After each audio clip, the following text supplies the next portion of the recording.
Chapter 3.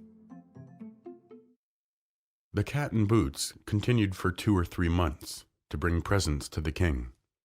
Every time he came to the palace and said, "Your Majesty, here's another present from my master, the Marquis of Carabas."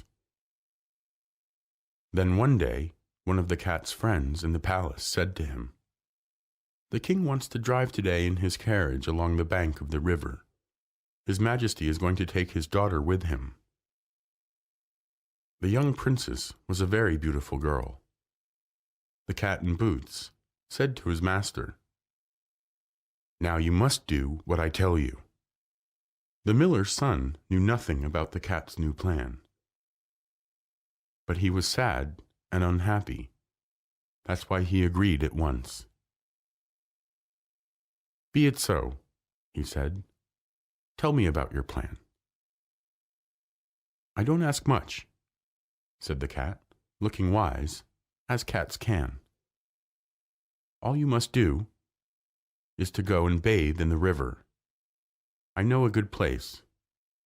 Then leave the rest to me. Only remember that you are no longer yourself, but the Marquis of Carabas." "Okay," said the miller's son. "It's all the same to me." He went to the bank of the river, took off his clothes, and went bathing. The cat followed his master and hid his clothes under a great stone. At that moment, the king drove past that place in his carriage. The cat began to shout at the top of his voice, "Help! Help! The Marquis of Carabas is drowning!" The king heard the shouts and put his head out of the carriage. He recognized the cat. "Guards," he said, "help the Marquis of Carabas, quick!"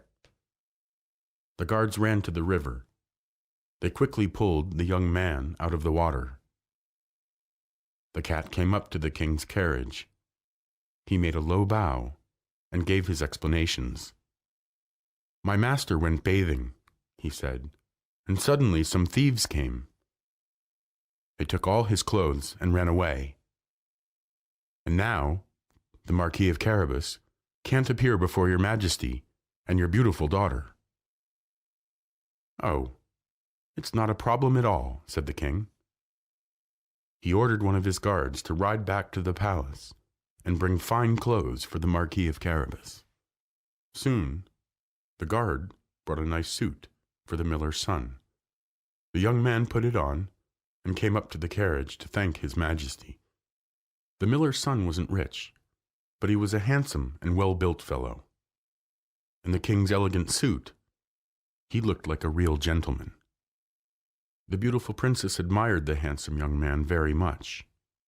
The miller's son looked at the girl several times, and she fell in love with him. The king was very happy to meet the Marquis of Carabas. He asked the young gentleman to sit with him and his daughter in the carriage. Of course, the miller's son didn't refuse.